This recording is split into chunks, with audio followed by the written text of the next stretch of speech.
My brother and I have always been intrigued by the unexplainable. Like many, we're fascinated with stories of the supernatural, fringe science, and modern-day mysteries. Though we've seen no first-hand proof of its existence, our minds remain open to the possibility. Unsatisfied with the so-called evidence on television and the internet, we are choosing to take matters into our own hands and conduct our own interviews and research. Now we're on a quest to speak with as many people as we can and hear the stories of these events from those who have lived them. No Hollywood effects or exaggerations, and no hidden agenda. We invite you to listen and decide what and who you believe. We are the Brothers Mysterium.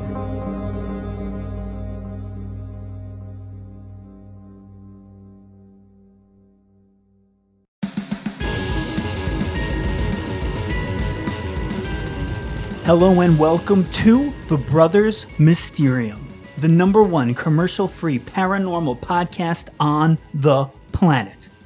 My name is Tommy. I am the Brother Mysterium. My brother Eric is not in studio today, as you may have guessed, but I have a co-host ready, willing, and able to fill in who will do an amazing job, and we will get to that in just a bit. But first, let's get down to business. If you enjoy the Brothers Mysterium, please rate and review us on whatever podcast provider you use. If you want to support us and like us, give us a like on Facebook, facebook.com/The Brothers Mysterium. You can follow us on Twitter and Instagram at Mysterium Bros, and you can always email us at thebrothersmysterium@gmail.com to talk about any topics, experiences, supernatural, paranormal, cryptozoological, and other unexplained phenomena you may have experienced or just want us to discuss on this show.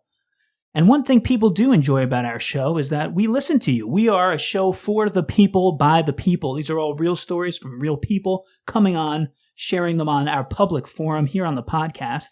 And that's what this episode is all about. I went on Twitter, went on our Facebook, and I said, hey, what do you guys want to hear? What's a topic? What do you want us to give you?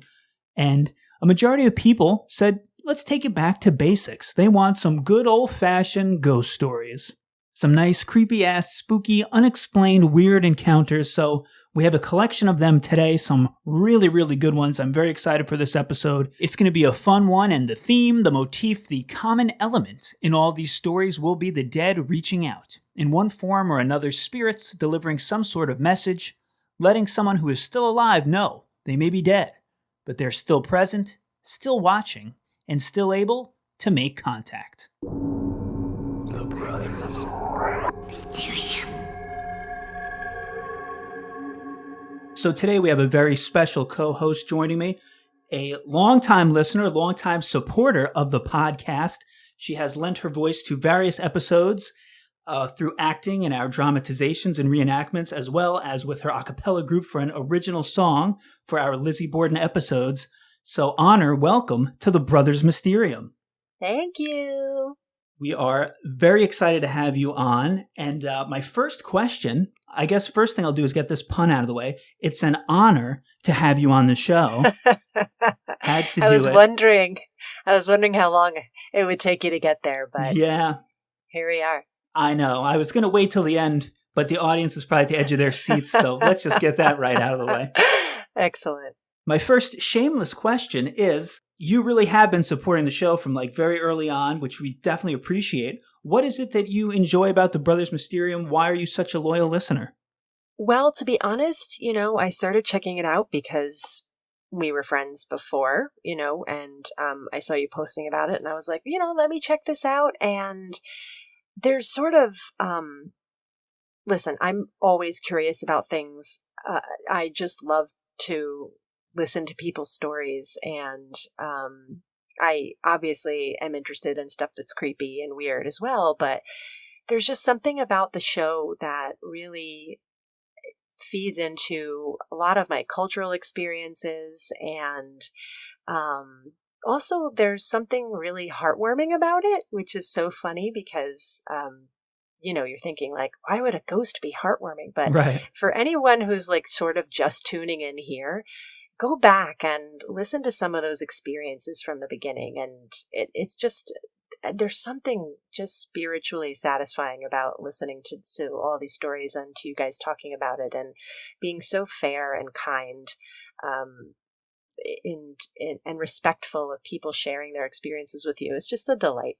Oh, that is awesome. And thank you for the kind words. And we're glad that you have been a loyal listener for so long, which is why you earned the right to now be a co-host. Ding, ding, ding. Boom. So my next question will be, have you yourself ever had any sort of ghostly encounter, anything supernatural or paranormal ever happened to you? Listening to these latest stories and some of the Phantom Sounds stories from the last episode, I was like, oh, lots of weird stuff has happened to me, but I kind of always just chalked it up to being like I live in an old, creepy house and, it might come up later, but I had a doorbell thing happen and I was so scared that I just cut the cord. I just cut the wires that go to the doorbell because it wouldn't stop ringing. Woo! Spooky. And I have had sleep paralysis. That was a good episode. Yeah. No, there's no demons or anything that appear in my sleep paralysis. Again, I just sort of chalked sleep paralysis up to feeling like fainting while I was asleep, which is a nightmare, but I never, had anything appear to me or anything like that. Right. Boring. I'm a twin, and you asked me about that when you did the twins episode, and we don't have anything freaky going on. So I'm your all-around, all-American, boring person that nothing really ever happens to. So that's my story. Ain't nothing wrong with that. I'm kind of the same. I've had a few weird things. One was a dream visitation that really shook me, but we had also just been doing episodes on dream visitation. So I'm like, well, did I have this dream visitation? Because I was reading and listening and talking to people about dream visitations. So even if you have something like you said, even my experiences, part of me, there's always that doubt of like, well, was it just this? Was it just an old house? Who knows? I was going to ask if you had any updates on my ongoing twin tuition investigation, but it sounds like nothing there. No. That's okay. Unfortunately not. Sorry. Well, keep me posted as things maybe develop. So, do you consider yourself a believer, a skeptic? Are you somewhere in the middle? What is your thoughts on the paranormal? I'm definitely somewhere in the middle, for sure, of like are you a Scully or a Mulder?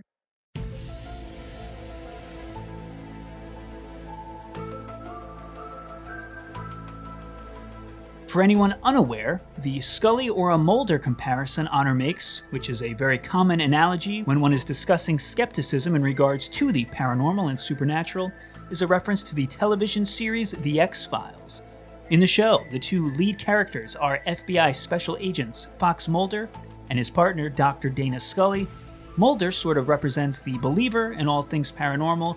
He's very open-minded and willing to accept a supernatural explanation for events, whereas Scully is more of the skeptic and always looking for scientific, medical, or logical explanations. Eric and I have drawn this comparison ourselves many times. I would say that being someone who's interested in science and explaining things, I would say I always want there to be an answer. And so it's always hard when there's not. But I also am spiritual in a way as well. So I enjoy thinking about what could be. And, I've experienced loss in my life, and I think that that's a theme in this podcast as well. Sure. Is, people sort of wanting to reach out and feel those folks that they've lost. And there's sort of always going to be that part of me that's like, what if I got to talk to that person, or how can I know that they're okay? That kind of thing. So I think that that's something that a lot of people share. And that's one of the reasons why people are so interested in the paranormal, not just because it's creepy and fun. Yeah, definitely. That's a great answer. And it does tie into sort of the theme of this episode, which is sort of the dead reaching out. And just on that, I always like to ask, just in your own, there's no right or wrong answer, your own personal philosophy or a guess, what do you think a ghost is?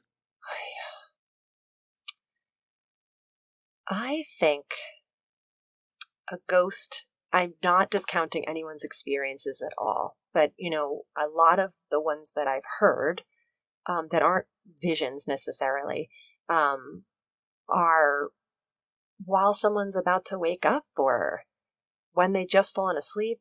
And so it seems to me to be like a place where you're not fully present and conscious on this plane.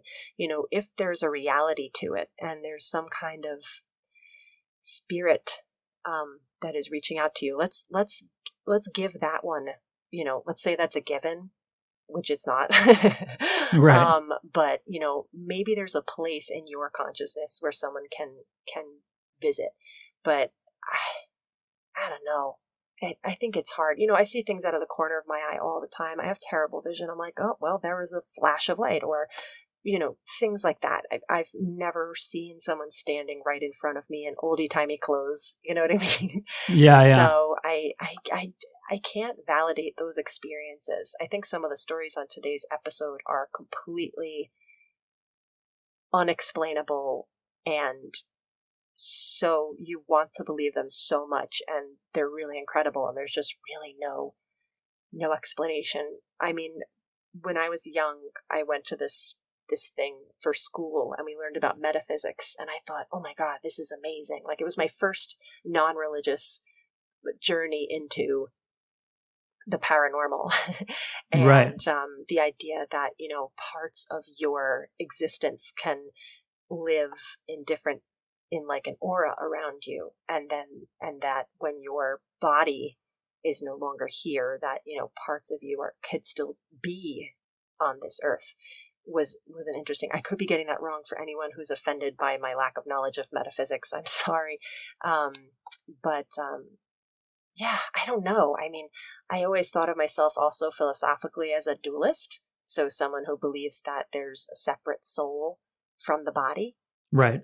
But I also, I practice meditation, which is really like, your mind and your body are the same thing. So I'm all over the place with this. Yeah, well, I mean, that's the key, though. Like, there is no right or wrong answer. And if there was an answer, we wouldn't be so curious about the afterlife and ghosts and are they real and are they not. So no shame in your game when it comes to that answer. That was a great, well thought out response. I have been asking, for an even tougher question, I've been asking the guests, what do you think happens when people die? Oh, boy. The hardest answer is what I think in my heart is the true answer, which is that you just die. Even though... Lights out, game over? Yeah. I mean, I don't know. I don't know, because there's all these people with all these experiences, and you want it to be true because you don't want to die completely, 100%. But then there's also, oh God, I'm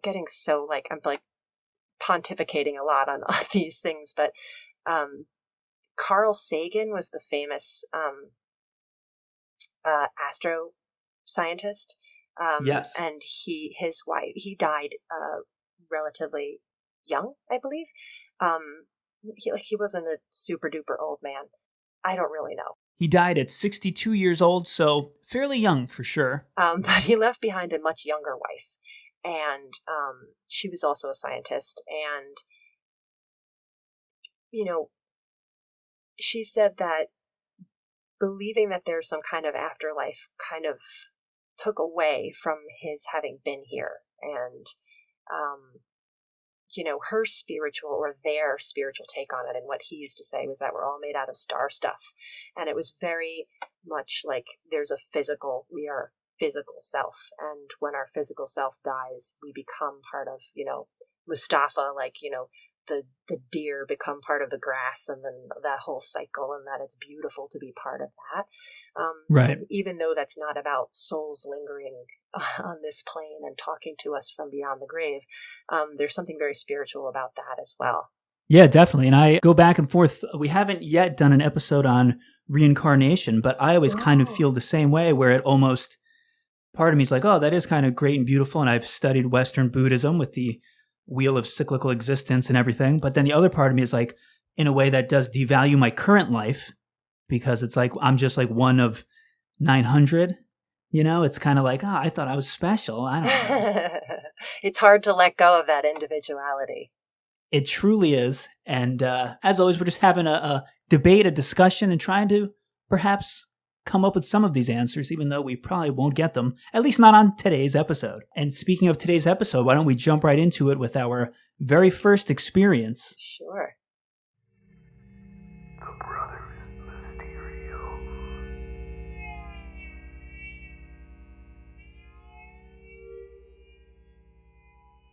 So this is the story of the Delway farmhouse.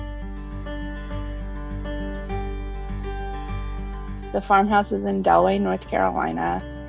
I am Andrea Williams. I currently live in Four Oaks, North Carolina, which is about 45 minutes north of this particular house. And the main character of this story is her mother. My name is Matilda. But for now, let's get back to the house.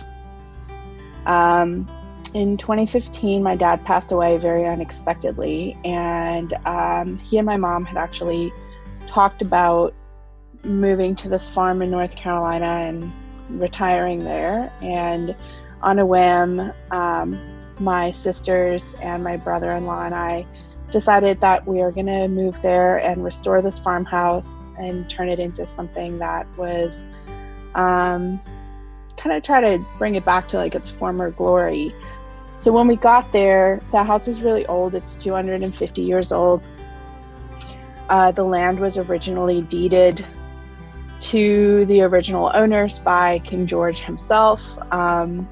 So the house was built before the Revolutionary War. I can tell you that much.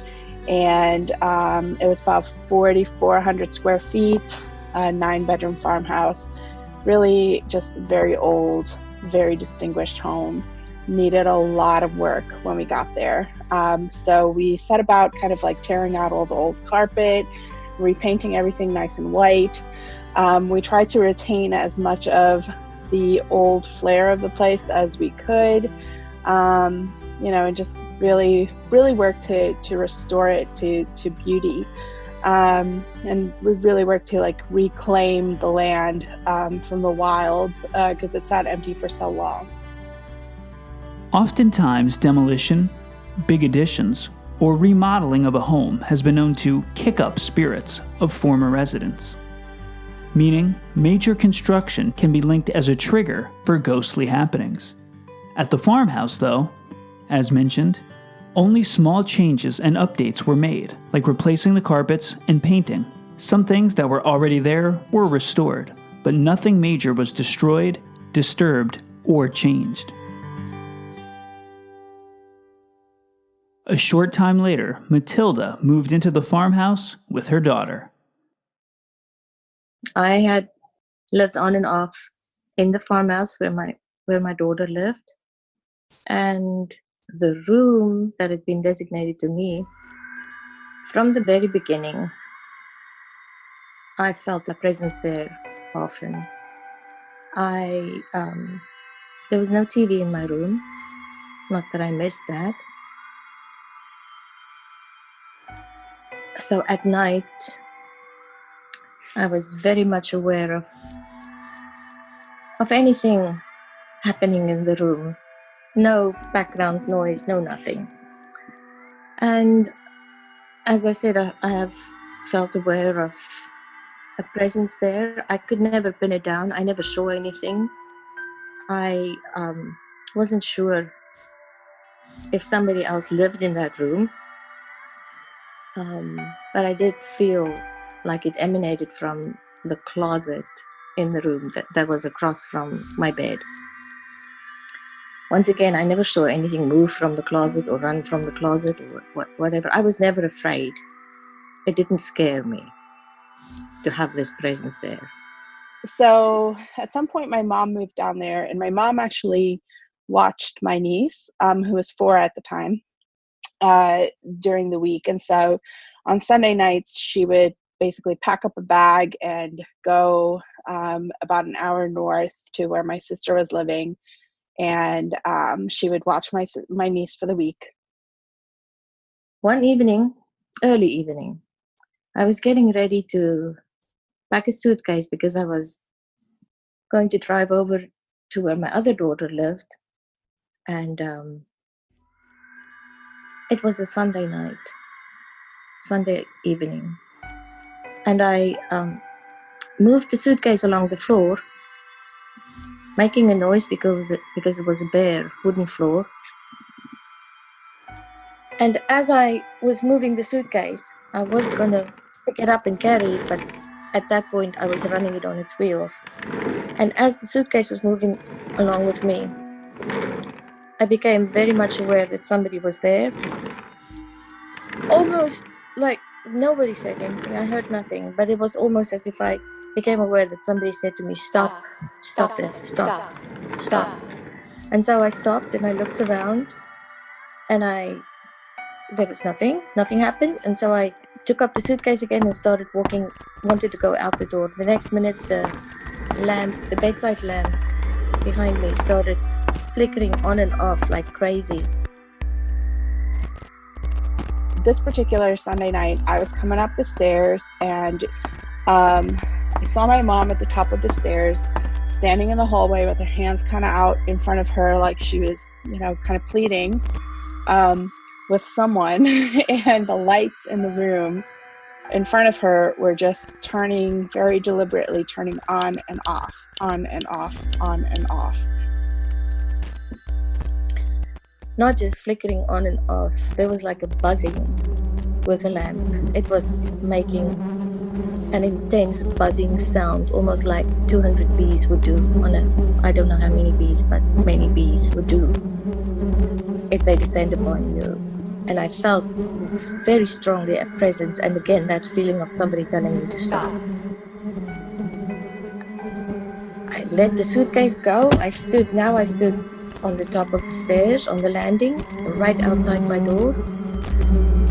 I didn't feel like running away, but I was aware that somebody was interacting with me. So I turned around, I looked at the lamp, and it continued flickering on and off. And so I said, it's okay. It's okay. As I got closer, I could hear her saying, it's okay, I'm leaving now. Don't worry, I'm leaving, And the light was flickering. And I said, I'm just gonna go down the stairs, I'm leaving now. I'm just gonna go now, okay? And the light flickered and it was dark for a second. And then the light came back on. It flickered once or twice. I said, it's okay, I'm leaving. I'm not going to be here, I'm leaving. And then I know I held my hands up. And then it was as if there was just a quick, not even a air, it was just like somebody had blown on my hand, just very fast. And then I became aware of my daughter standing to my right on the landing in the hallway and looking at me. I don't know how long she was there. I didn't see her before. And then the light went back on and it stayed on. And she said, what was going on? And I said, no, somebody was communicating with me and probably didn't like the noise in the room. And I said, Mom, what are you doing? And she said, well, I guess she doesn't want me in the room. And I said, who doesn't want you in the room? Because it was just the two of us on the farm at this time. And so she said, the old lady. And I was like, there's no old lady. But I knew exactly what I was seeing because the light was still turning on and off. So we did a couple of different things to try and figure out what caused that. My brother-in-law went upstairs and jumped on in the attic and jumped on the floor to see if maybe someone was shaking the floor and it was making the light turn on and off, or we wiggled, the fittings and stuff to see if the light was loose in any way, any of the wires were loose. But it was not. It was just so sturdy and so real. I know there was nothing wrong with the lamp or the light bulb. I know it was somebody who was communicating with me that night. After that, I left then. I spoke briefly to my daughter and we discussed a presence being there. And she said that she had also been aware of that. I feel like the presence that was in my room was not just confined to that area of the house. It might have, because Andrea had also felt a presence, and maybe it was my lady. I felt definitely very sure that it was a female. Even though I never heard a voice or I never saw anything, I felt it was a woman. She was older, and there was nothing crazy about this. There was no, I never, you hear people say, oh, there's a crazy ghost living in that house. I never felt like that at all. There was nothing crazy about her. There was something enduring about her. There was something, I felt it again later. I went back and I slept in that room many more times. Yeah. And I was aware of her being there on several more occasions. So I don't know who she was, who she is. Many people lived in that house. It was a very old house, a lot of history there. We had that psychic medium who stayed there the one time and made contact with her. And she said she was a caretaker. And so it was interesting that you said she had enduring energy to her. Because she had that vibe of like either a nurse or a nursemaid or someone who was there to take care of the place. And she would travel from your room to the room opposite, which was the TB room, where the daughter with TB had passed away, and she would travel back and forth across the landing.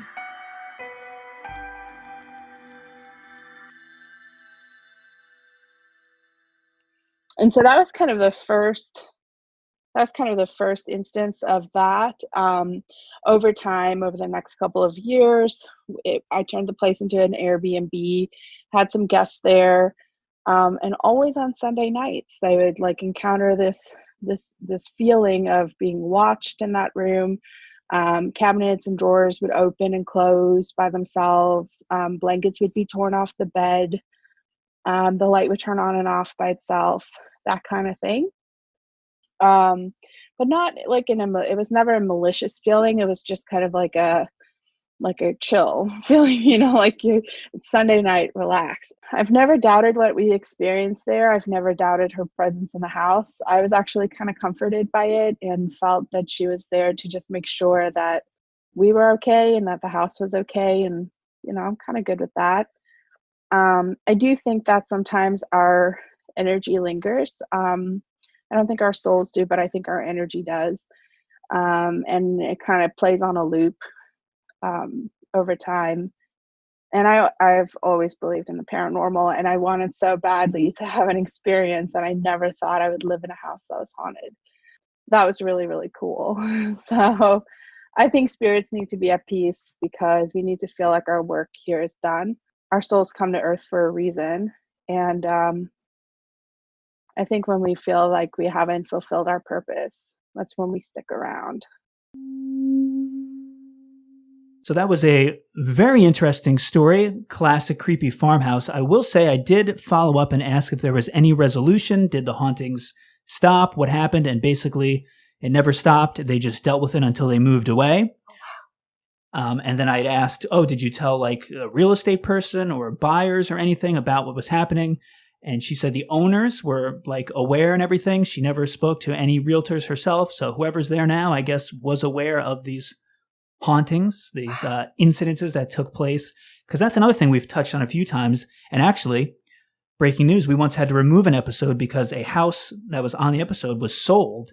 And the owner was afraid that this episode kind of became like town gossip. And they were afraid that the new buyers would listen to it and hear what happened in the house and about this ghostly activity and somehow like get out of the sale. So we actually removed an episode for a while and then put it back up. Wow. My mouth is agape. I'm like, oh my gosh, that is a really cool story. Yeah.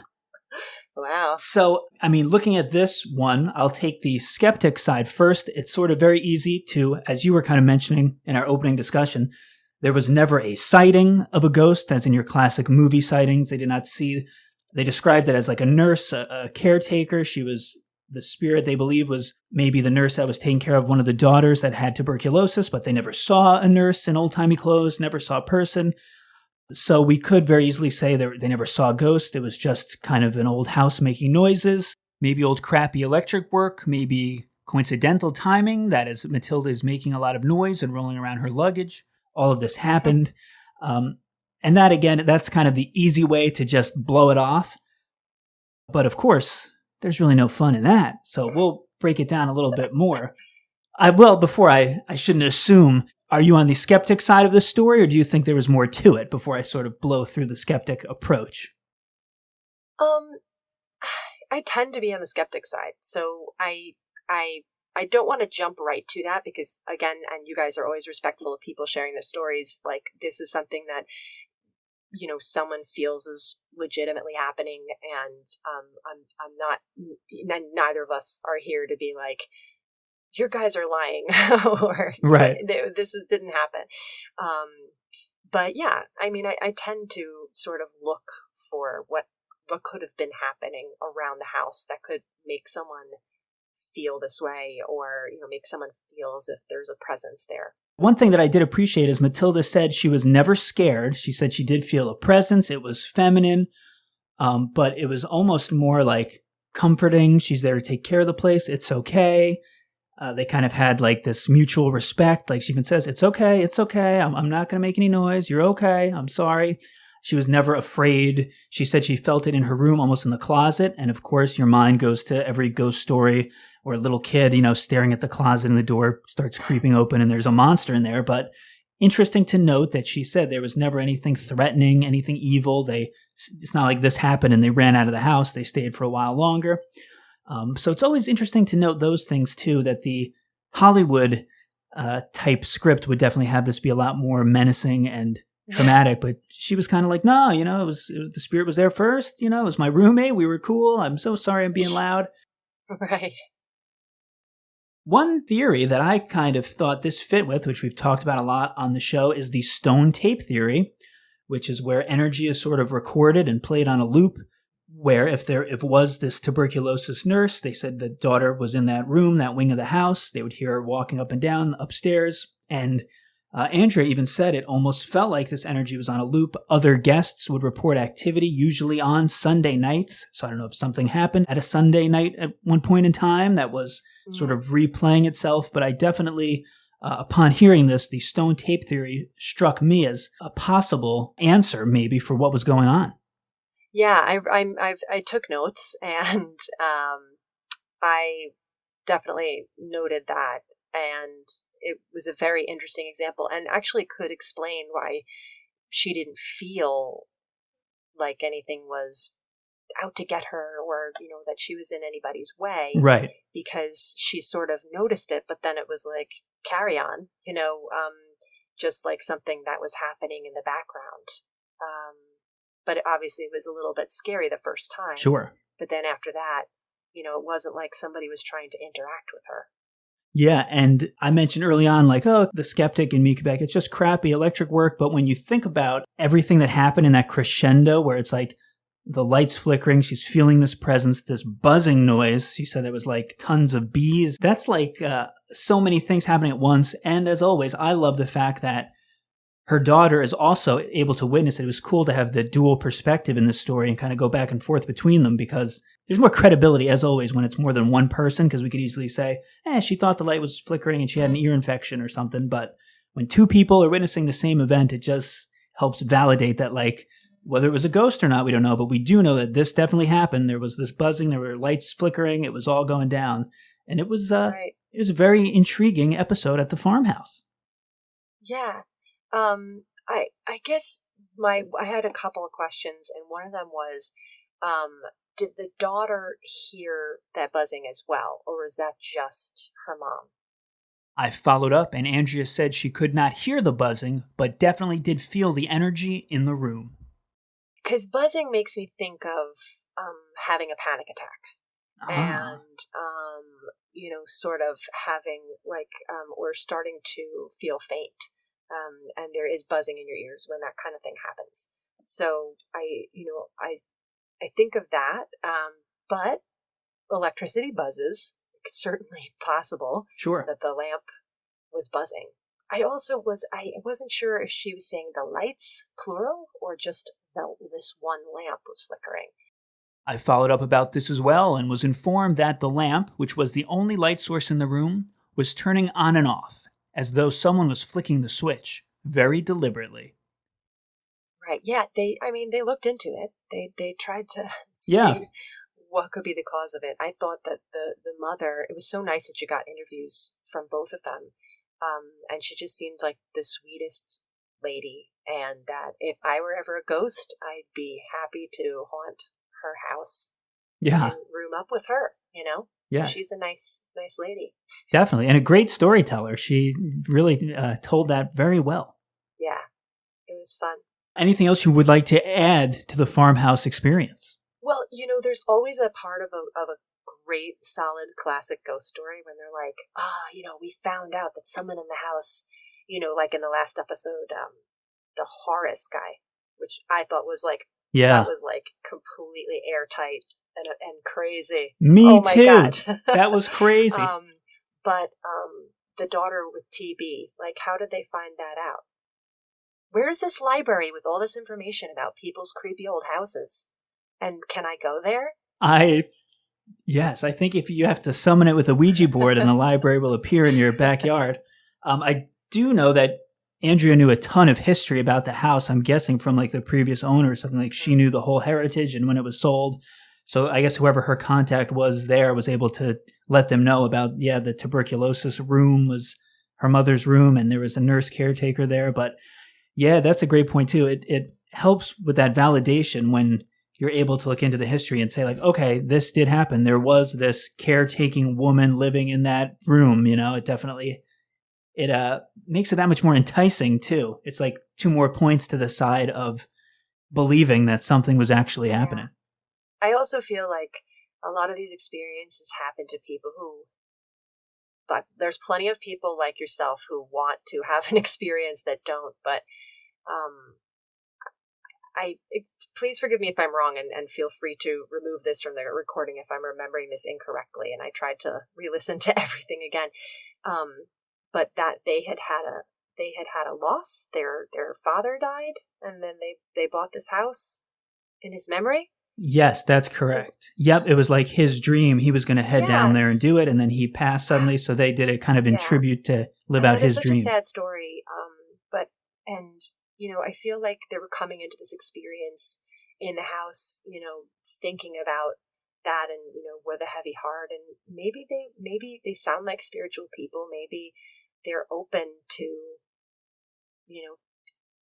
coming to these conclusions or maybe, if it's a real spiritual connection, maybe because they're reaching out with their consciousness or subconsciousness, maybe that's why they're able to channel this experience. Yeah, that's a great point and a cool theory that maybe their own energy was sort of a magnet in pulling forward this spirit that was in the house. That's a very cool perspective. Thanks. No problem. And I also liked how you said that people that want these experiences usually don't have them, or at least they have them and they seem very fake. Like people that try to get on the show, you can tell it's always when it's somebody who like was not looking for it, that then has an experience, and then they're almost like a little bit shy at first about sharing it. Like I find those are always like the best, truest experiences because it's not somebody who was out looking for it or is like, I'm a ghost hunter my whole life, and then when I got this farmhouse, I knew right away that there must have been a nurse lady in here looking for me. It's usually people that are just like, oh no, this was kind of weird, whatever. Right, so yeah, that's true. It's always like, well, okay, this happened, take it or leave it. Not like, you gotta believe me. So right, exactly. Yeah, like they know that it happened to them, and they're not trying too hard, I guess. So I'm trying. A lot of people will try to get on the show, and they'll be like, what's the episode on? Because I'm psychic, I was abducted by aliens, and then I saw a ghost, and then I did it. And it's like, you tell me you've had every single thing. You seem a little too eager. As where when there's somebody who's just kind of like, oh yeah, this thing happened at a farmhouse. Well, what happened? Well, this thing kind of happened. And it's like, now that's a good story. Speaking of good stories, shall we jump into our next one? The Brothers Mysterio. Hi, my name is Lisa, and I live in Ontario, Canada. My ghost story took place in 1998 over a period of about 6 months. It started one morning in February while I was home alone. My bread maker was kneading bread in our kitchen, and I was in my basement sewing. I heard a loud bang in the kitchen, and when I went to investigate, I found the door to the bread maker on the floor on the opposite side of the kitchen. This door sits on 2 hinges and has to be opened and lifted off to remove it. So even if something had happened mechanically, there was no explanation for how it was propelled across the kitchen. My family is actually accustomed to strange occurrences, so I put the door back on the machine, restarted it, and returned to my sewing. A few days later, a picture in our basement fell off the wall. The hook was still in the wall, and this picture would have had to be lifted off the hook to be able to fall. There was no damage to the wire or the picture. Whenever I hang things, I always tug on them a little bit to ensure that if there was vibration or something banged against the wall by accident, that the item wouldn't fall on someone. I didn't think much of it, except that it was another strange occurrence, but I didn't connect it to the bread maker. In the spring, I accompanied my husband on a business trip to Sault Ste. Marie, Ontario. We went to a small restaurant in the middle of nowhere with a few of his colleagues. The night was uneventful until my husband got up to use the washroom, and as soon as he stood up, the picture on the wall behind him fell onto his empty chair. Again, we couldn't find any reason for it to fall. My husband hadn't knocked it when he got up. The hook was still in the wall, and the wire wasn't broken on the picture. I was starting to think that maybe these things were connected at this point, because 2 pictures falling off was unusual in such a short period of time. A few months later, while I was at karate, while my children were taking lessons, I was sitting and waiting for them, and again, a picture beside me on the wall fell off and landed on the bench next to me. Same as before, I hadn't touched it, no one had, the hook was still in the wall, and the wire on the picture was not damaged. I was starting to wonder now what it all meant. I was trying to think, the number 3, and I was trying to think the bang from the bread maker door, all of these things. And I was at home wondering about these when I heard another loud noise in our garage. When I went to investigate, I found a stake that I usually used at Christmas time for decorations. It's got a reindeer head on it, and it was leaning against my car. But in order for it to do that, because of the way it had been in the garage, it would have had to be pulled up and forward. It couldn't just do it on its own, even if the ground had shook. So at this point, I made a phone call to my husband. I was going to talk to him and see if anything strange was happening with him. But when I made the call, I was connected to a local cemetery instead. Hello. The numbers are not even similar. I could not have misdialed. I don't know why the connection was made with the cemetery. I called my mom to see if we had anybody buried at that cemetery. We have several cemeteries in our city, and the only person buried there was my great-grandfather in the veterans section. But I didn't know my great-grandfather, and I didn't know why he would be contacting me. An hour later, my mom called back and said after talking to her siblings that she thought my great-grandmother was buried there in a common grave. I was very close with my maternal grandfather, but he never spoke to me about his mother. When he was 10, his father was away at war, and his mother was pregnant. She and the baby died on his birthday. It affected him profusely. He ended up in an orphanage until his father returned. They didn't have much money, so she was buried in a common grave without a headstone. This was the grave at the cemetery. I thought maybe the bread maker incident was to get my attention, and the stake was because my grandfather wanted me to put up a gravestone. I called the cemetery about it, but was told common graves have several different people in them, and I would have to get permission from their families. But after they investigated a little bit further, they were surprised and told me there were only 3 people in the grave, which was highly unusual. There was my great-grandmother, the child who had died, and her, grandchild that had been born maybe 30 years later, for some reason also ended up in that same grave. So 3 pictures, 3 deceased. Since they're all in the same family, I was able to purchase a headstone for them. Once it was up, all the unusual occurrences stopped.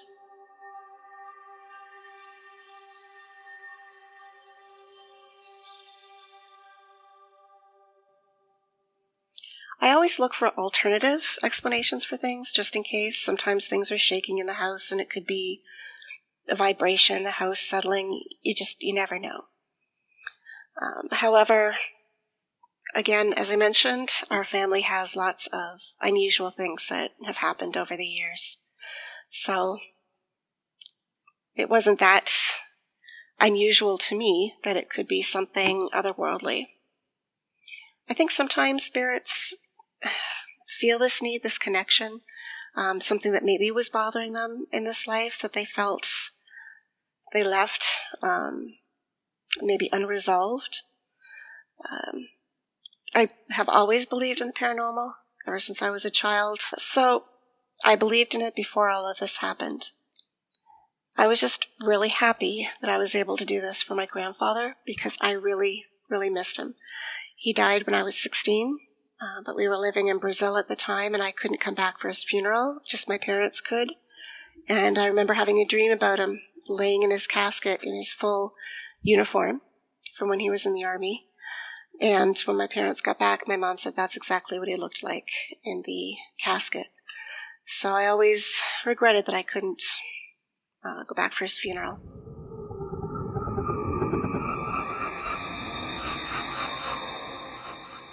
So that was Lisa's story, and I also have a little update from her. I followed up and asked who were the pictures of that were falling?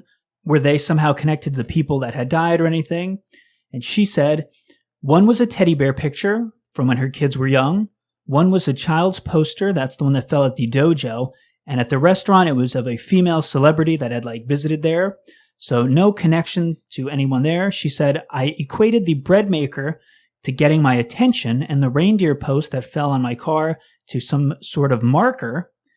And then she said, the random connection by my phone to the local cemetery is what put it all together. It happened over the period of about 6 to 8 months, so it was hard in the beginning and middle to sort of figure out where this was all leading.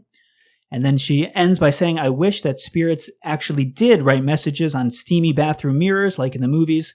It would have been so much easier and saved time. So we want to thank Lisa for her good humor, good attitude, and for sharing her story. Because, again, I put a call out on Twitter for our listeners. Anybody have a good story they want to share? And she said, yeah, I have kind of a good one about me and my family had a weird thing happen. And it turned out to be a very interesting story. And again, I'll start with the skeptic in me is kind of like at first glance, very broad strokes. It's like bread maker door falls, nothing really paranormal.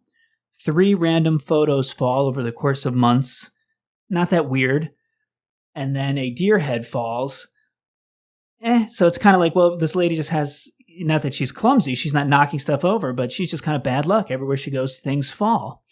But when you kind of inspect it closer and she puts this chain together where it's like, well, this was all leading her to make this phone call, which then connects her to this random cemetery where she has 3 people in an unmarked grave. That's when the whole story sort of comes together. What do you make of Lisa's experience? Well, I didn't know about the time between those different occurrences, which does sort of dilute them a little bit, I guess, in the story. Any of those things, there's always, oh my God, how could that possibly have happened? I didn't brush it with my purse. I didn't, she covers all these things. I was like, was she wearing a big, like a winter coat with a big hood on it or something? I feel like in my life, those kinds of things have happened, and eventually I figure out why. Right. By the way, if you have a cat, it was the cat. Just chalk it up to the cat. It's always the cat. It's always the cat. They're so quiet. But the cemetery thing was like scary stories to tell in the dark. Like a classic creepy the big thing. Reveal, like we were just saying. Yeah. Brings it all together. Yeah. Again, because the things were further apart, maybe she sort of pieced them together after the cemetery thing happened, or, was she trying to say, like, what does this all mean after each thing happened. I doubt it. Especially since she kind of said, like, I didn't really think anything of it, and like weird things happen. We've noticed a lot of weird things happen in our family, Right. Which is, I think also there can be a mindset of people who are like, oh, that's the ghost again. Definitely. Like just sort of thinking like, oh, all these weird things are happening, and maybe it's paranormal in some way, but the cemetery thing was crazy. Yeah. By the way, not to derail this conversation, but the person that you had doing the voice of the person at the cemetery was hilarious, and I loved it a lot. And I don't know if they were trying to be funny, but that was just amazing. Oh, I think that's like Groucho Marx or something. I will correct myself and say that the hello is actually Mo Howard of the Three Stooges. Oh, hello? Hello? Oh, you just put it in? Yes. That's awesome. Hello. Got to entertain myself sometimes. It's totally worth it. It's appreciated. Glad you noticed that. Yeah, but I guess like what kind of? I mean, how many times can you email people and ask them questions? But what kind of phone was she using? It's possible to? But what a coincidence that would be to have like a signal get mixed up or something, like as if we're in landline times. Right. She said the numbers were not even close. It's not like it was one digit off. And Right. she was like, oops. She said they were very different. And that's she does kind of say like every time a photo fell, she checked the hooks are fine, the nails in the wall. She said the bread maker door's never flown off. It couldn't have landed where it landed. Even like the reindeer head on a spike, which is sort of like, I attribute that to like the Godfather horse in the bed. That's like the ghost was getting angry and really wanted to send a message. But she said like all these little things like, oh, I checked and it couldn't have been there. But it's like, there's really no way to explain you trying to call your husband and then a completely random different number that you don't know, picks up the phone. And that's when you suddenly realize that your great grandmother and her baby are buried in a common grave of 3 people. And then it's like, well, you need permission from well, I guess it's interesting too, because usually a common grave could be 10, 15, 20 people. Like, who knows? There's only 3. They all happen to be in her family. It was her great grandmother, her baby, and then I believe she said the other is the great grandmother's grandchild who was born like 30 years later. But since they're all in the family, she's then able to get the headstone, and that's when everything stopped.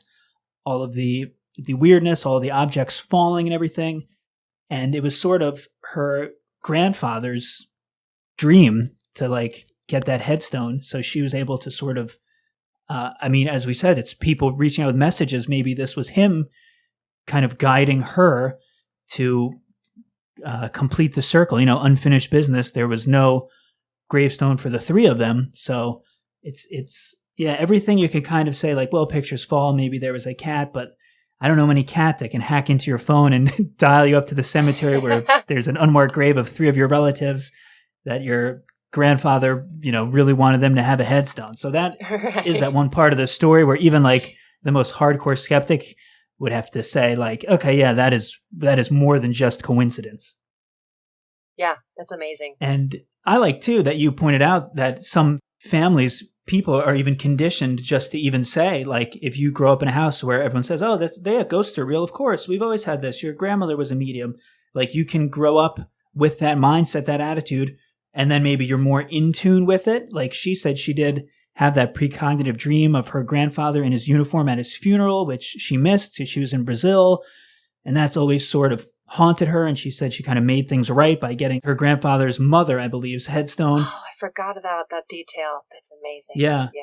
So like maybe her family did have that, but even if they didn't, that could be a reason why when a picture falls, she says, oh, this has got to be paranormal. Let me write this down in my handy dandy notebook because this could come into play later. So that conditioning and family relationship with the supernatural is definitely a factor. So that was a cool thing to point out.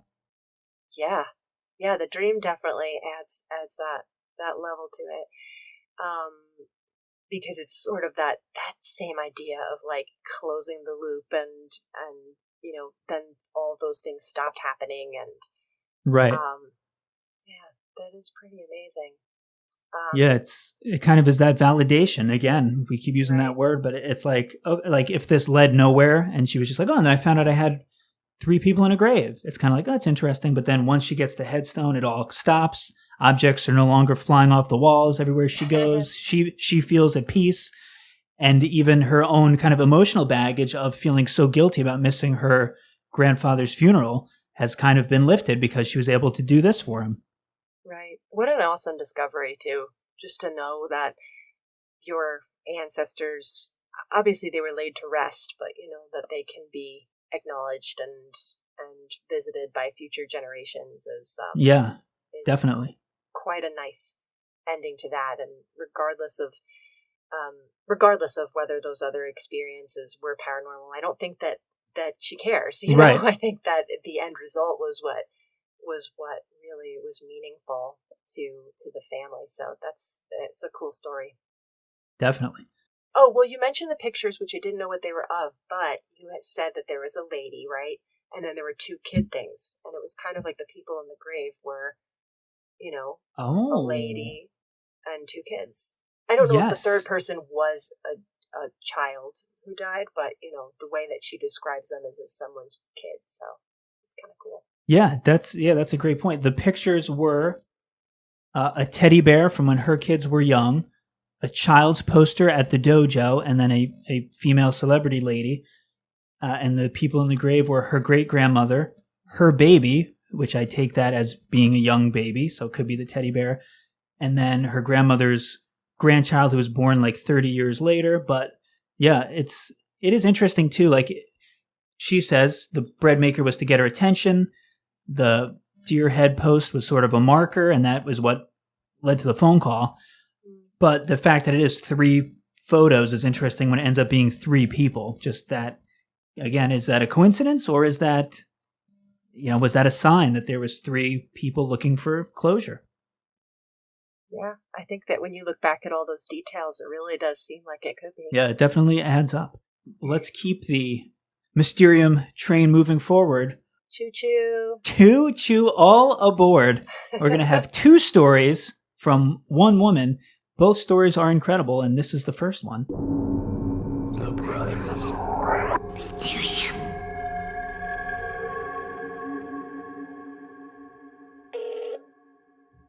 Hello? Hello, good morning. How are you? Hi, good morning. How are you? I'm doing good. I'm excited to jump into this. Yes, this is great. A friend of mine reached out to me, and she said she knew a woman who had some amazing supernatural experiences. Hi, my name is Arti, and I live in Melbourne in New Jersey.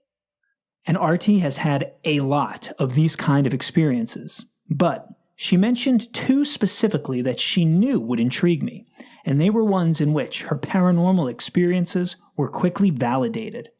She shared both of them with me, and we're going to listen to them now, albeit in reverse chronological order, surely for dramatic purposes. So this experience comes about a year after the story we'll hear next. So we moved back to the U.S. last year from Hong Kong. My husband's company got us back here. So I was talking about my experiences with my friend. And I think one of my friend's friends was, she lost her sister recently in some house fire. And she was feeling that there is someone in her house, or maybe it could be her sister in her house trying to talk to her, but she was really scared. So my friend asked me if I can help her. Now, I haven't really ever called someone voluntarily to talk to a spirit. They usually just show themselves to me. It's not all the time. It happens very often, but involuntarily, right? They'll just appear in front of me. So because my friend's friend was so distraught, I said to her, you know what, sure. I don't know if anything's going to happen. I'm not a medium per se, but I'm going to try maybe with you coming in. Maybe if your sister is trying to talk to you, then maybe she will show herself. So I'm very skeptical at this point, and I'm thinking, how am I going to give her any sort of relief? But I'm going to try it. If this is coming my way, there has to be a reason. Let me just give it a shot.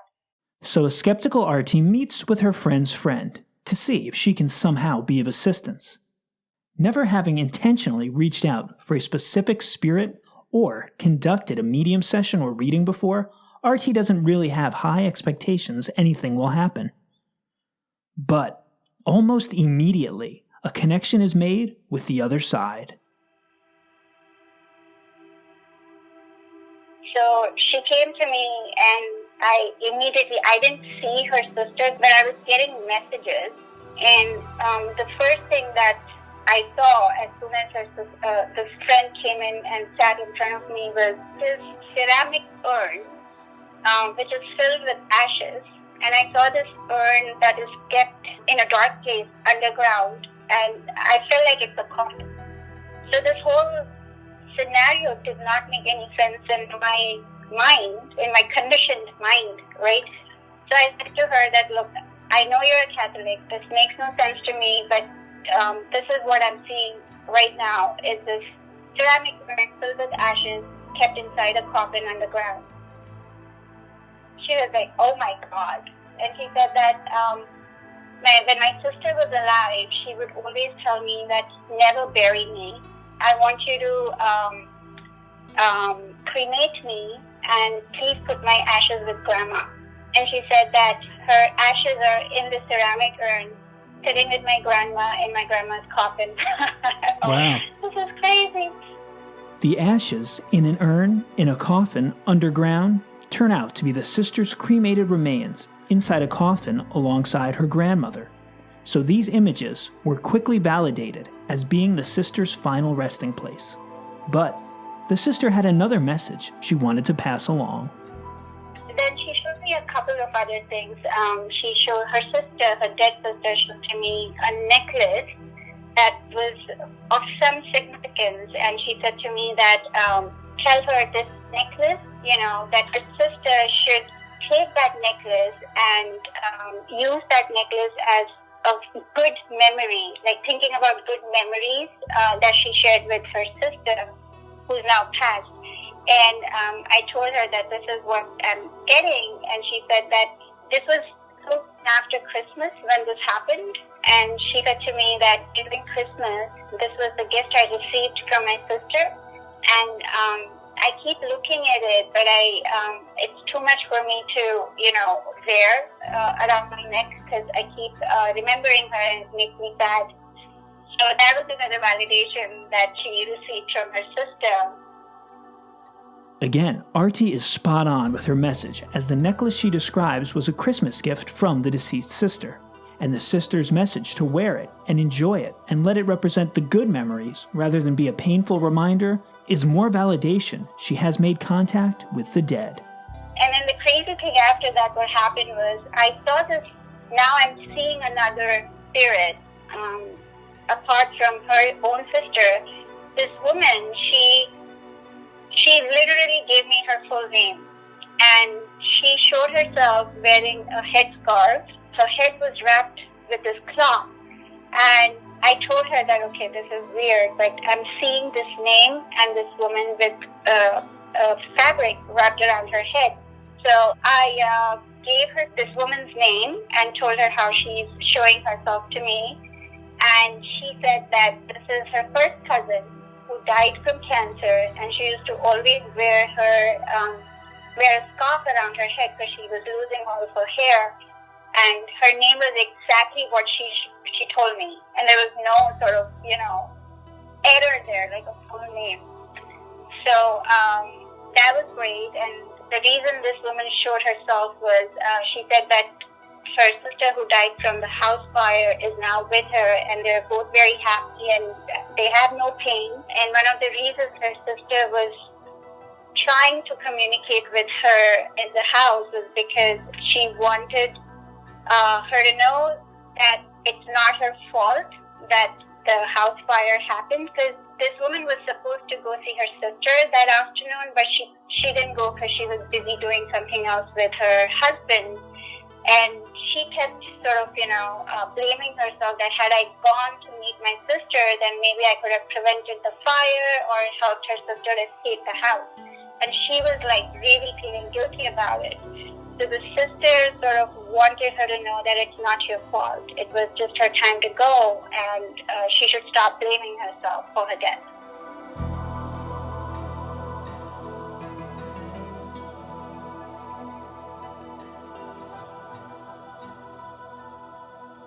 Wow. So that was another sort of experience that got validated immediately. Yeah, well, you said you're not a medium, but maybe you should consider it because that's very impressive. I know, it's just that, my skeptical brain, I always sort of question these things. I just wish sometimes that, if I got these kind of validations, then I would believe more and more into this. Right, yeah, I totally understand that. You were saying you were sort of getting these images of like the ashes in an urn, in a coffin, the woman with the scarf. Is that literally just like an image pops into your head, or how does that kind of work? Yes, it's like a slideshow of images that move really fast in my head. And when the sister with the headscarf showed up, that is when it becomes a movie. It's not a slideshow anymore. I literally see this person standing in front of me, and it's very real. It feels like they're there, except that, it's not like an image. It's like a movie happening in front of me. And then when they kind of deliver a message such as, don't feel guilty, your sister's with me now, or even with the necklace where she's saying, I want you to, when you have this, think of good memories, how do they kind of get that message to you? You're seeing a picture in your mind of the necklace, an image of the necklace, but how do you get that message? Is that just words pop in your head? Do you hear it? Yes. So when there is a message, I'm hearing it telepathically. It's not a physical sound that comes into my physical ears, but, it's all telepathic.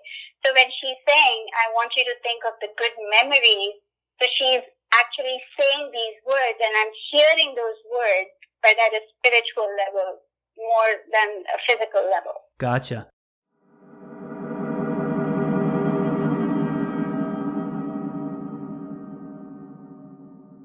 So that was our first story from Arti, and she is not a medium. She never voluntarily reaches out to specific spirits or anything, but she wanted to help out a friend of a friend, and she even said she doubted she could do it. She's never done it before, but worth a shot. Why not? And she absolutely crushes it. 3 very specific things that are all quickly validated. And mediums have always fascinated me. We've done 5 episodes about mediums on the podcast here. A bunch with Bert and conversations with him and his experiences with mediums. My brother Eric went and got read by a medium. And sometimes mediums are just so good, so specific. They know things that they could not know, and it's hard to refute their abilities. And other times it's such generic, worthless info. Like if I die, I'm not going to come back and open with my first name starts with a T. I was born in October. It's, what's my birthday number? That's almost more of like a dating profile as opposed to like real personal information, a personal nickname, inside jokes, something that somebody could really grab onto and say, oh my God, that's Tommy. But regardless, Arti was very specific, got very clear images, a lot of substance to the 3 messages that she received. The first, ashes in an urn in a coffin, a strange combination, kind of a turducken situation, but turned out to be her sister was cremated. Her ashes are in an urn, which was buried in a coffin with the grandmother, so spot on. Then the necklace, she described it. And the sister said, oh my God, that was a gift from my sister before she perished in the fire. And she kind of had survivor's guilt. She felt like maybe if she had been there to hang out that day, her sister wouldn't have passed away. So to her, it was too sad, too depressing to wear that necklace. It was a reminder that her sister was gone. Meanwhile, her sister was sort of trying to flip that and say, no, this was a gift for you. You should wear this and think of me, think of the good times, all the fun we had, which is, more of a heartwarming, positive message. And then, out of nowhere, the cousin jumps in, and Arti describes a woman with a scarf on her head. She gets her name, not just a letter like I was just saying a minute ago, not just like a T or an L. Got her full name, and then she brings a message herself, which is, we're reunited, so now her sister and her cousin are together, not in pain, both at peace, they're both fine. a very strong message there of positivity and closure again. And Artie just came into this unsure of what she could do, but she just came in, totally nailed it. Super specific readings. And I was just incredibly impressed with that reading, with the accuracy, especially from somebody who does not consider themselves to be a medium at all. Yeah, I think that's one of the things about RT that is the most convincing is her own disbelief, Right. which is very cool. And that it's not, this session wasn't like, don't tell me anything. I want to prove to you that I'm a medium. Right. She's like, well, we'll see if something happens. I mean, I don't know her whole backstory. But I know another story of hers that we'll be discussing later, but I don't know how often she had these visions before. She sort of alludes to that a little bit in the story, but she says that she never did it for anybody or sat down and said, okay, I'm reaching out to so and so. Right. I mean, I believe that she knew in advance coming into this conversation that the friend's sister had died and that it was tragic, and but to come right out of the gate with like the way that she was buried and who she was buried with, and well, I don't know if she had that detail, but she had that the ashes in the coffin, and that was crazy. Yeah. I mean, the necklace thing also something that she wouldn't necessarily have known, or not necessarily a common thing. I think that from medium shows that I've seen, there is usually some kind of tome that they mention or some kind of object that is associated with the dead, or they ask them to bring something like that. So, right. I don't know. Maybe spirits just like their bling. Who knows? But that was a cool detail. And then the extra person. There's always another person. Yeah. Why is that? There's like a line like in the other world of people being like, hey, my turn, That's why I have the theory, maybe, which is just my own theory because I've not been dead yet, which is maybe everybody's sort of hovering around waiting on the other side. And then when a door opens, they say, oh, this might be my one chance to kind of get in on this. They try to hop in, stick their foot in the door and say, oh, hold on a second. I got something to say too. And at that point, maybe the sister was able to establish it was her. We got the ashes in the urn in a coffin. We've got the necklace. We've got the message of remember the good times. So maybe that's when the cousin was like, yo, hand me the phone. You kind of got your moment. You connected. You said your piece. Can I send something and say, we're good. We're hanging out. We're together. So maybe it's the type of thing where it's like, I mean, maybe some people go to mediums all the time, so the line is not as long. But if RT's friend's friend, this was her first real reading, she's trying to reach out, she doesn't go to mediums a lot, this might have been that one chance where the spiritual telephone was working. So maybe the cousin said, hey, I miss her too. Can I just hop on and say hello? But who knows? It definitely does, though. You're right. Seem to be that there's always one other person who shows up, whether they're wanted or not. Yeah. Yeah, that just sort of happens in a lot of these stories. And I don't know if that's saying something about the people that are giving these experiences or the spirits. Right. That's an interesting question. Another thing I like that you touched on is I had just been talking about how the people who are sort of like the most humble usually have the best stories. And that's sort of like RT. She's like, she didn't come on and go, I'm a medium. I'm going to crush it. I'm always talking to dead people. She was like, I don't think it'll work, but I'll try it. I'll try to be helpful. And then even as she's doing it, she's like, well, this doesn't make sense to me. This sounds weird, but ashes in an urn, in a coffin. And she was like surprising herself. She didn't have an ego. She wasn't like, I'm the best medium ever. I need my own TV show. She had disbelief even in her own abilities. And those types of people always fascinate me. They always just seem more genuine and real when they share their stories. And I'm always super fascinated by how mediums kind of work, how they see these images, these messages. Some people do automatic writing. Some people just kind of scribble. Some people see symbolism, and then the person being read has to interpret it. But there was really none of that. Artie was really accurate. It's cool. She kind of described it as almost like a slideshow of images that would become a movie at points. And she's also internally hearing kind of these messages. So I'm just always really fascinated with, is she seeing a woman with a scarf standing behind the sister? Is she seeing it in her mind's eye? Is she hearing it? And she said she was indeed internally hearing it. And she described those slideshow of images. So it's just an incredible experience. And again, the validation is there throughout these three things. Every single time she's getting something, the cousin, the description, the full name. And she knew a little bit about what happened with the sister and the fire and such. We can kind of assume when her friend asked her to talk to her friend, but I don't know if she would have known anything about the cousin, how the cousin passed away, what the cousin looked like. And, I don't think RT definitely did not do any digging on Facebook or any research to try to do any of this. It's just a wild story from a amateur medium who's very good at it. Yeah.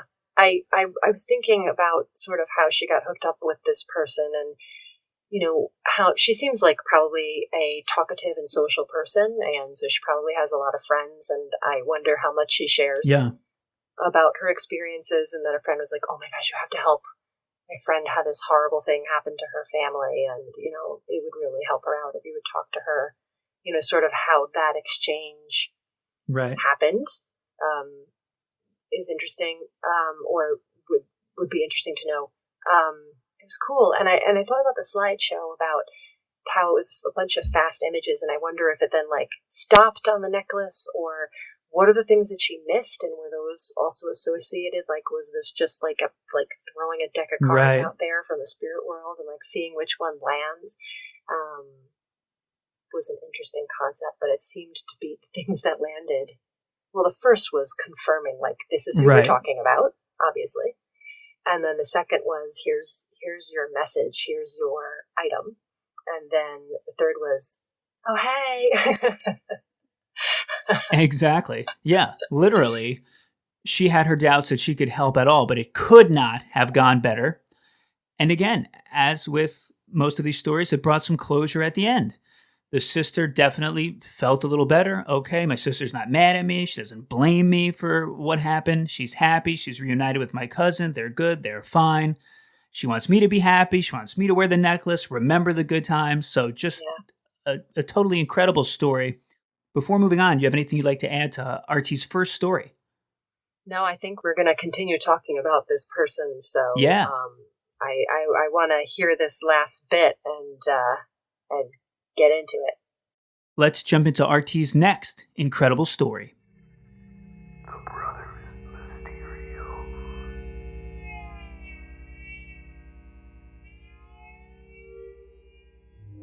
The Brothers Mysterio. So that was an amazing example of an amateur medium taking a crack at communicating with the dead and having incredible success. But again, about a year before that had happened, while still living in Hong Kong with her family, RT had this experience, one where a spirit came to her involuntarily. And, in my opinion, it is one of the most intriguing experiences we've ever featured on the podcast.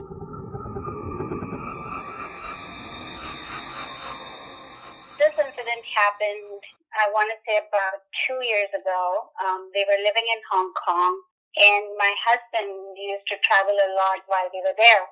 And while he was traveling, I would always have my kids sleep with me in the bed because I would have a lot of unwanted visitors at night, so I would be scared to sleep by myself. So this one night, I'm sleeping with both my kids, and I'm in the corner on my bed, and my kids are on the other side. And in the middle of the night, I don't know what time it was. It could be around, of course, absolutely after midnight, because I was in deep sleep, and I heard my doorbell ring.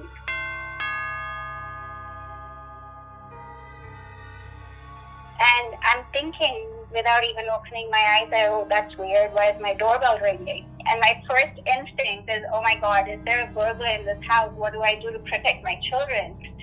And then I'm thinking that okay, it can be a burglar. Why would he ring the doorbell? Yeah. And I'm like, okay, this is strange. And I went back to sleep, I suppose, and then I heard the doorbell one more time.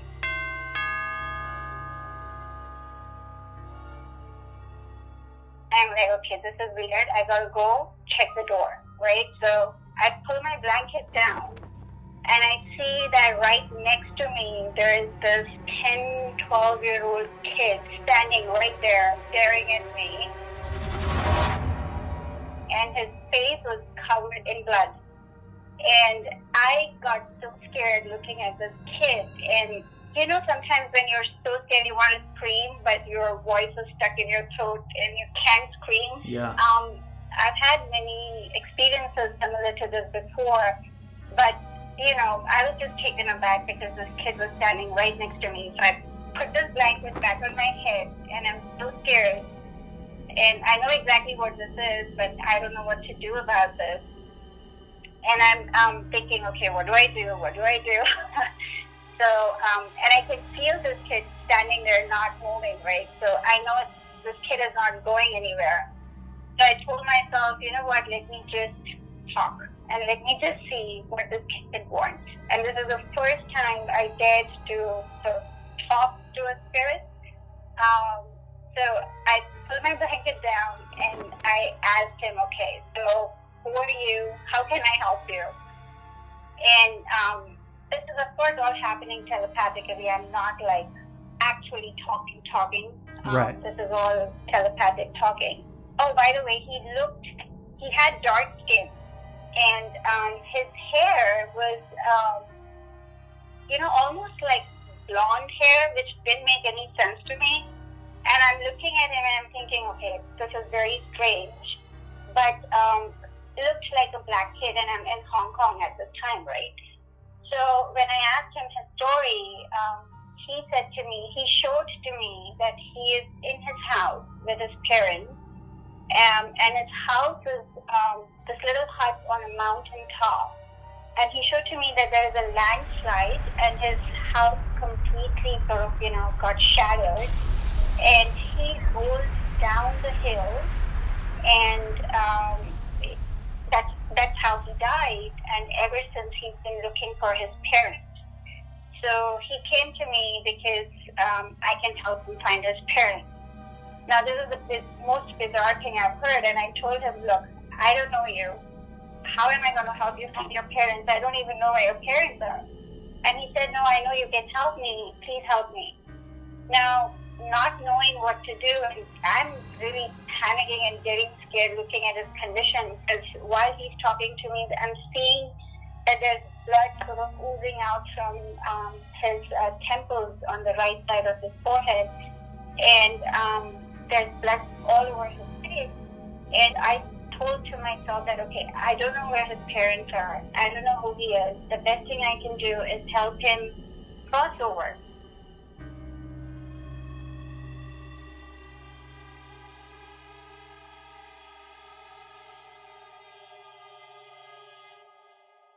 So I just closed my eyes and I called upon my angels. And I said, listen, I don't know what to do. I don't know how to help this kid, but if, you guys could please come in and help him cross over or help him find his parents. And then I'm seeing all this unfolding, in front of my eyes. I see this angel come down, and this is like a little girl who showed herself to me. And she said to me that I have come in the form of a kid because he can relate to me better in this form. And you did the right thing by calling us. His parents have died and they have crossed over, so I'm going to help him cross over. So this little girl, almost the same age as this boy, walked towards him, held his hand, and they both walked towards the light in my bedroom, and they disappeared. And okay, the scene is gone, and I'm sitting there, and I'm like, okay, this was the craziest thing. How am I going to go back to sleep? I couldn't fall asleep after that. I'm shit scared.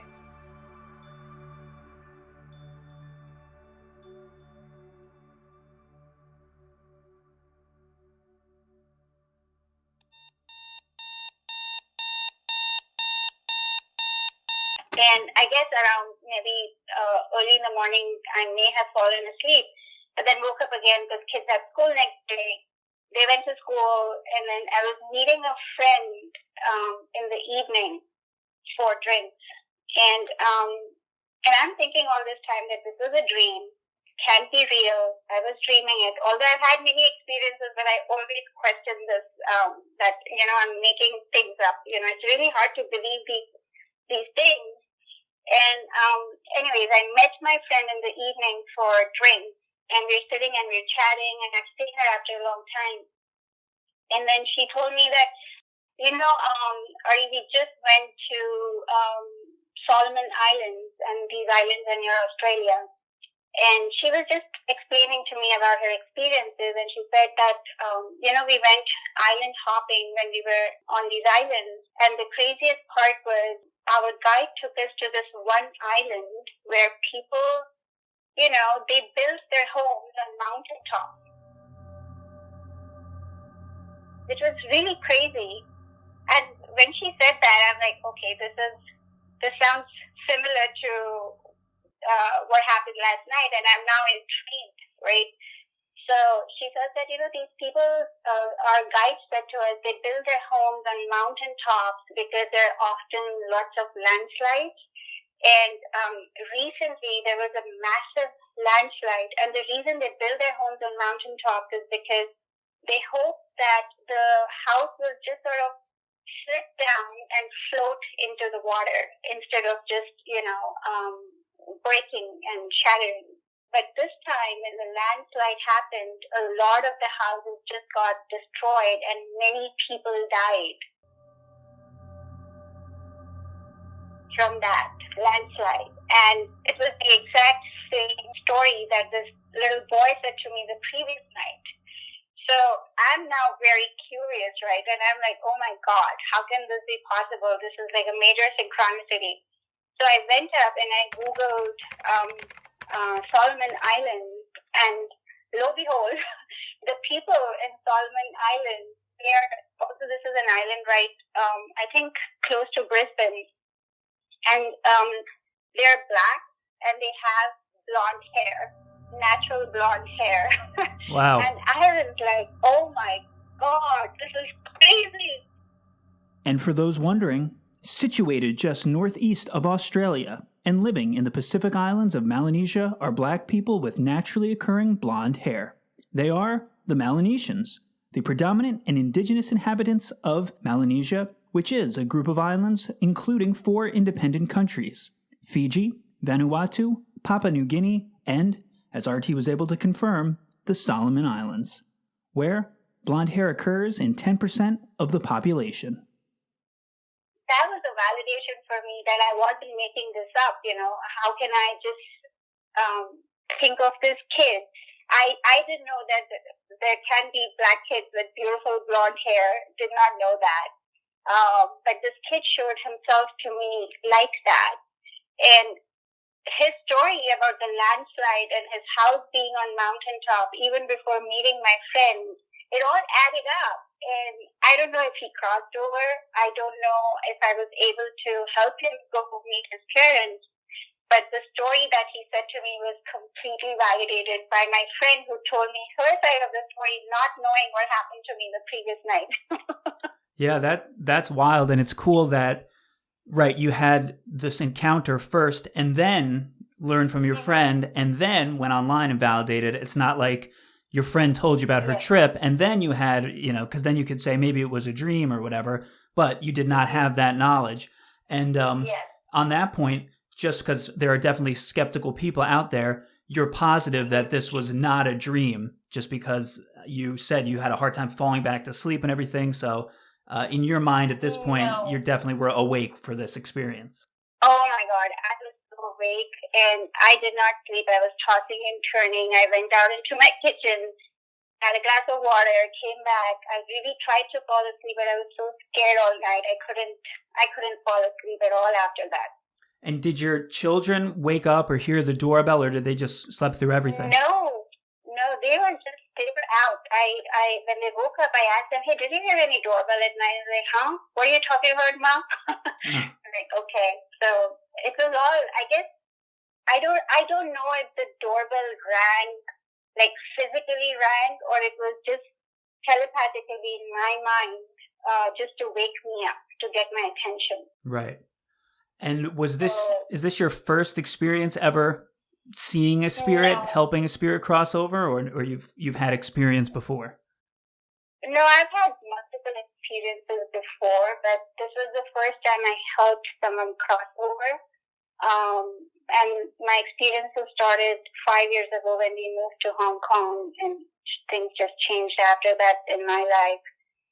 But this was the story where I got an actual real-time validation, because up till now, when it all began, I went to the doctor and I told my doctor, Doc, I'm losing my mind.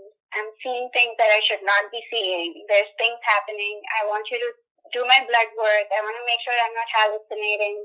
I want to make sure I don't have any vitamin deficiencies, any neurological disorders. Got myself tested for everything. Just to validate, because I'm a very logical person and it's really hard for me to believe into this stuff. Yeah. And then all my reports, everything came negative, and I was perfectly healthy.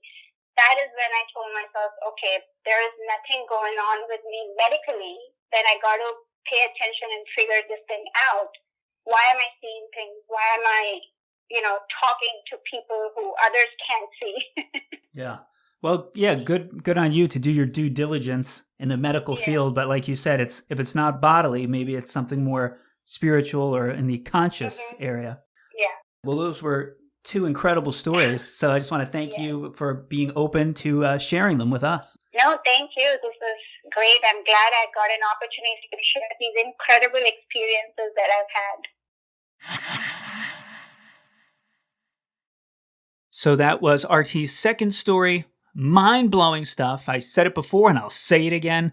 I think one of the most intriguing stories we've ever had on the show. I think everything about it is, it could be a short film. It could be a full feature-length film where she's in bed, sleeping with her kids. The doorbell starts ringing. You can touch on doorbells in a minute. That's super creepy. Opens her eyes to see this young black child with blonde hair bleeding from the head.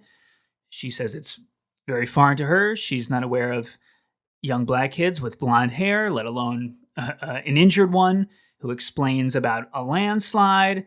He died. He can't find his parents. She doesn't know what to do. How can I help you? She closes her eyes. She prays. An angel comes down in the form of a little girl, takes the boy. They disappear. Understandably, takes her a while to fall back to sleep. The next day, she meets up with her friend, having a couple cocktails, having lunch, and her friend casually throws out, just got back from my cruise, we went to all these islands, we were island hopping, it was great, went to this one place where the natives there are black people with this very unique, naturally blonde hair. She says there was actually a landslide there not too long ago. RT goes home, hops on the Google machine, and verifies every single detail of this young boy's story. And again, validation that very next day, and the story itself is just so creepy, spooky, and captivating. What were you thinking when you first heard this experience? Well, first of all, I was thinking that if this happened to me, I would never sleep again. Yes, that is the correct response. Oh my God. It's absolutely, totally crazy. And mind-blowing. And the friend validation the next day is out of this world. Because, you could say, all right, this was horrible, and it could be a spirit, but, maybe, I know she was awake, and she was definitely awake right after it, and she definitely got out of bed and walked around, and her heart was racing, and she couldn't sleep, and the kids stayed asleep. Like, all that, was real. Right. And, if the second day hadn't happened, you could say that was, like, a super vivid dream. Right. I still, I'm not there, I'm not that person, but I still believe that, you can have an unconscious experience and think that it felt super duper real. Sure. And I feel bad saying that, I don't want to say that people are not telling the truth because they're feeling a real thing that happened, but you could chalk it up to a crazy dream, a very vivid dream. Definitely. Right down to like where she can't scream. She can't. She's like petrified. She's not moving from the bed. I don't know if she described that particularly, but she doesn't like get out of the bed and be like, "Oh my God, there's a tiny child with an injury. What can I do to help you?" She like knew right away that this was a spirit. Right. And that obviously spirits don't appear to everybody in the room, and the children were sleeping, and if they woke up, they wouldn't have seen anything. But then the next day, yeah, that was crazy. That's again, like, is that just a coincidence? And for me, it's like this knowledge that she didn't have before. She didn't know about the Melanesian people. She didn't know about the islands, landslides. So for her friend to be sitting there casually rattling all of these things off that line up with what had just happened, I mean, I'm sure a skeptic could argue, like, maybe the day before she was watching the Discovery Channel and fell asleep, and subconsciously they were talking about all this. Or she heard about the landslide on the news and the radio in the background at a store. But, I mean, it's just, what are the odds, man? Come on. The order that these things happen, it would be such a coincidence. And I can't even imagine how surreal it must have been for RT to be sitting there, still shaken from the night before, and her friend is just sipping a cocktail, dropping these factoids that just line up with everything that had happened to her the night before with that boy. It's just wild, and I love the story just because, again, it's got everything you want. It's got the spookiness, it's got that validation. And now, actually, before we move on, can you touch on your personal doorbell story? Oh, well, and my daughter makes me tell her this story over and over again, so. Ooh, a fan favorite. I just was home alone and doing the dishes, and it was later at night than you would normally expect the doorbell to ring. And it rang. It was like 9 p.m. in a very, very quiet town. And I went to the front door, and I don't know why I answered. Why would you answer the door if you're scared? I don't know. You didn't peek out or anything first? I have these little windows to the side, and I peeked out, and there wasn't anyone there, but I still opened it, and I was sort of expecting to hear, like, sneakers running down the street. Yeah. You know what I mean? Like a 12-year-old boy ring and run kind of thing, but there was no. Good old ring and run. And so I closed it. I went back into the kitchen, and just a couple minutes later, the doorbell rang again. Now, my house is really old, and there was a doorbell in the back door as well. So this time, I just peeked out the front door. Still nobody there.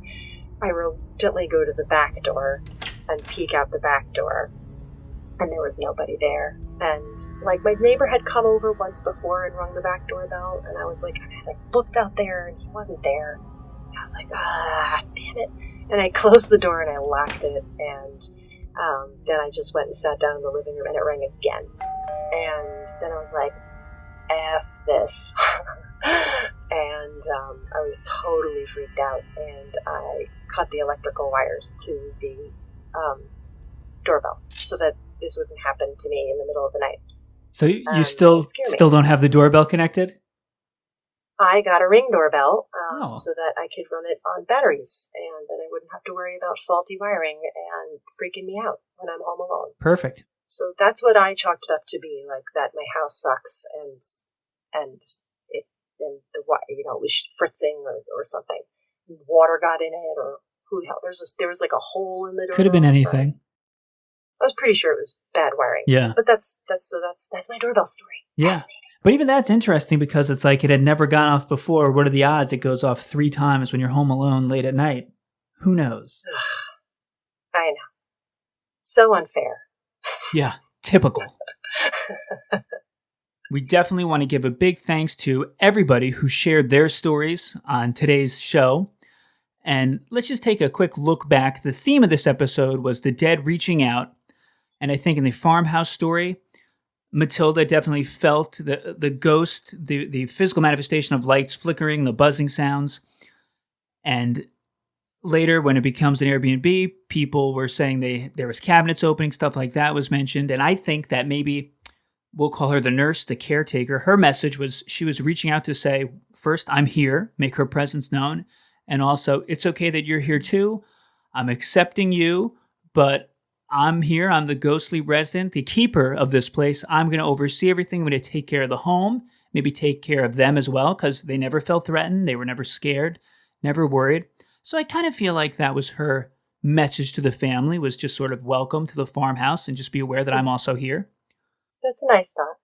Yeah, Lisa definitely had this message come to her, and this one is nice because there is that connection and that conclusion where we'll say perhaps her grandfather was reaching out for those headstones, and after a series of strange events leading to that phone call, it all comes together, and it comes back to the classic case of sort of unfinished business.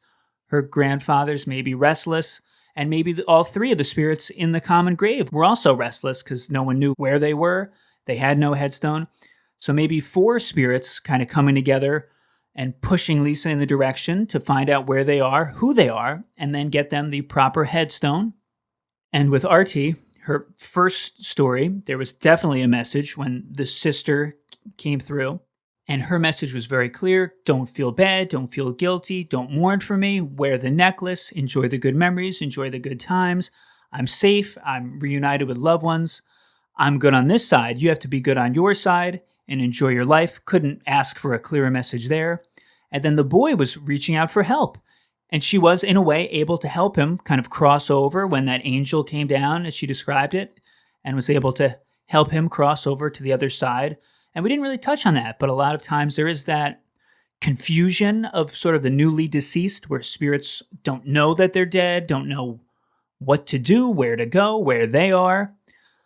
It kind of comes back to earlier we talked about the stone tape theory. Could be something like that with the caretaker nurse, maybe, also stuck in the house, hasn't yet crossed over. Not a pleasant thought if she's trapped there, but maybe she's unaware that she's deceased. But at any rate, the young boy reached out to Artie and kind of said, can you help me? Can you help me find my parents? And she did help him cross over. And hopefully he's reunited with his parents on the other side. So some closure there. And these were some great stories, great examples of the dead reaching out. Yeah, some really stunning stories in here. And I just hope that these folks, are experience more, I guess, peace after these experiences than fear. Sounds like it. But yeah, again, that heartwarming. Yeah. I mean, he did have like a gory face, but that was a very heartwarming story, It definitely was. In the end. So just having listened to these stories, I know in the beginning we talked about what could a ghost be, what happens when you die, what were your personal beliefs, philosophies. After listening to these stories, these experiences, some of which definitely had closure, validation, has this in any way changed your mind about spirits sending messages or having unfinished business resolved by the living? Has your perspective shifted at all? I guess it has to remain open because some of these things just really aren't explainable. What a ghost is, I mean, sometimes a ghost can knock something off the wall, or sometimes a ghost can't even make a word, it's just, every single experience is completely different, and we don't know why, these things happen to people. I don't know. I'm still completely on the fence in all ways, but some of these were like haunting stories, and I did not share them with anyone, waiting for the release of the episode, but I'm going to be like, you guys have to listen to this because these are just amazing stories and they make you really want to believe. Well said. And I just want to thank you one more time for coming on the show, co-hosting with me. You did a fantastic job. And I hope you continue to listen to the show and spread the Mysterium with everyone you know. You got it, Tommy. Thank you so much. Thanks again. Thanks for having me. It was so much fun. Awesome. And again, thank you so much. The Brothers Mysterium.